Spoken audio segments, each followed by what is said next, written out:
The limousine pulled up to the Statler Hilton in Dallas at 11:47 in the evening. Ike Turner got out first, then Tina. What nobody who watched them walk through that lobby could have known was that Tina Turner had made a decision somewhere on the highway between the airport and the hotel. A decision 16 years in the making, and that the woman who walked through that lobby was doing it for the last time. July 2nd, 1976. Tina Turner was 36 years old. She had been performing with Ike Turner since she was 17. 19 years of stages and studios and cities that blurred into each other and dressing rooms that smelled the same in every country. And 16 years of something else. Something that the stages and the studios and the cities had been arranged around, carefully, so that the people buying the tickets, and the journalists writing the profiles, and the label executives signing the contracts would not see it clearly. What had happened in the limousine on the way from the airport has been documented, in Tina's own words, in court records, in the specific clinical language that legal proceedings use to describe things that happened in the back of limousines on July 2nd, 1976.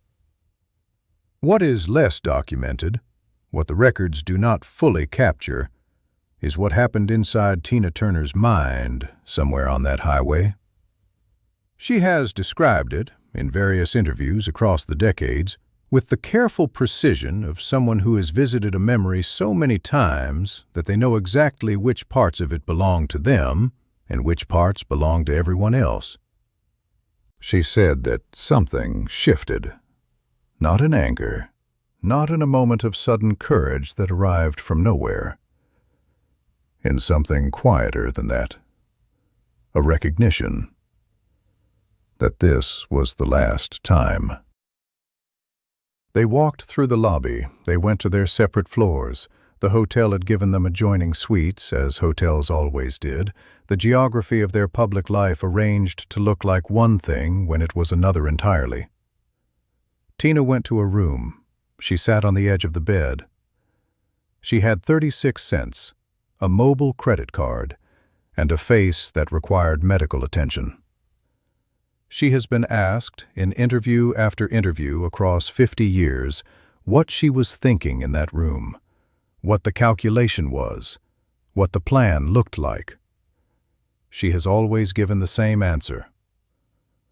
There was no plan. There was only the recognition that it arrived on the highway, and 36 cents, and a Mobil credit card, and a decision that was already made before she understood that she had made it. Tina Turner walked out of her room and down the corridor. She took the elevator to the lobby. She crossed the same lobby she had walked through 40 minutes earlier, the same carpet, the same lighting, the same night staff behind the desk. She walked to the front desk. The night manager on duty at the Dallas Statler Hilton on July 2nd, 1976, was a man in his 30s whose name has never been recorded in any account of that night. He looked up from the desk. He saw a woman who was clearly injured, who was clearly alone, who was standing in his lobby at midnight asking for help.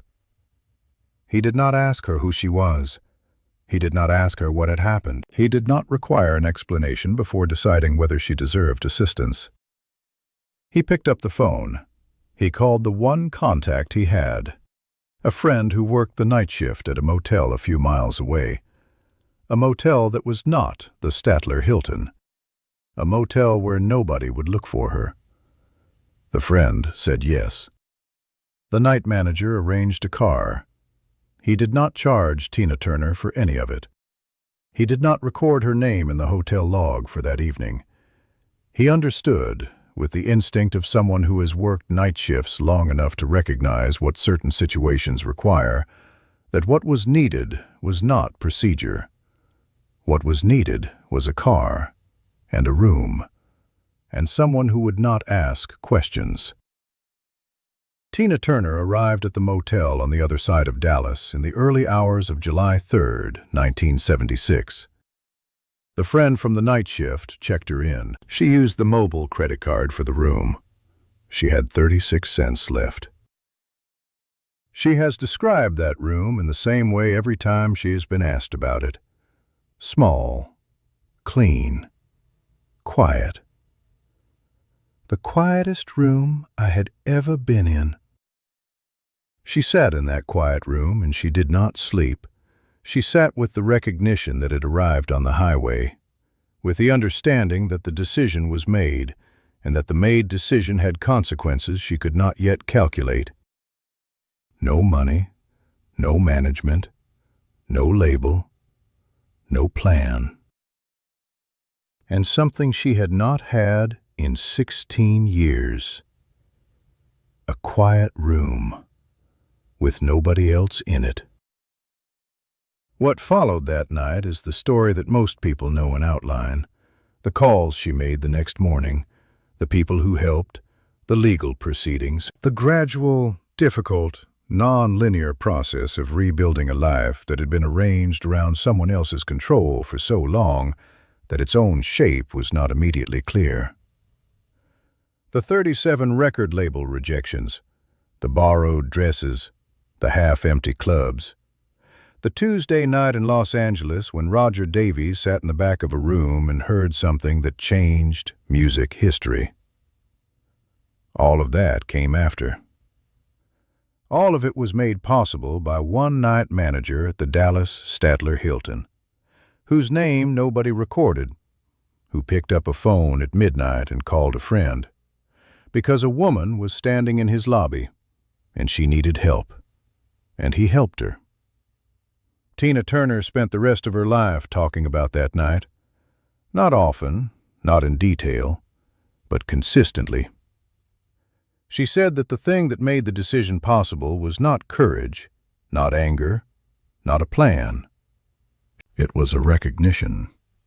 And then, immediately after the recognition, a man behind a desk who did not ask questions. She said that she thought about him, the night manager whose name she never learned. The man who picked up the phone. "I have thought about him many times," she said. "I never found out his name, but I know what he did." There are people in the world who are present at turning points without knowing they're turning points, who do the ordinary human thing.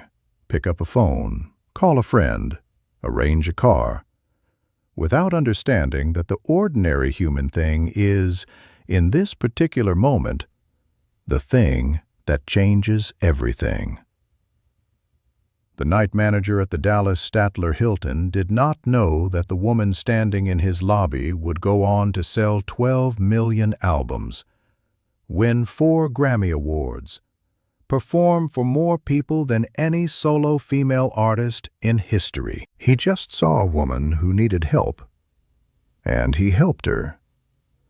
That is also a kind of greatness. The kind that doesn't get recorded, the kind that doesn't get a Grammy, the kind that makes everything else possible. If this story moved you, if you have ever been the person at the desk, or the person who needed the desk, subscribe and share this video. Leave a comment. Tell us about the person who helped you without asking questions. We read every one.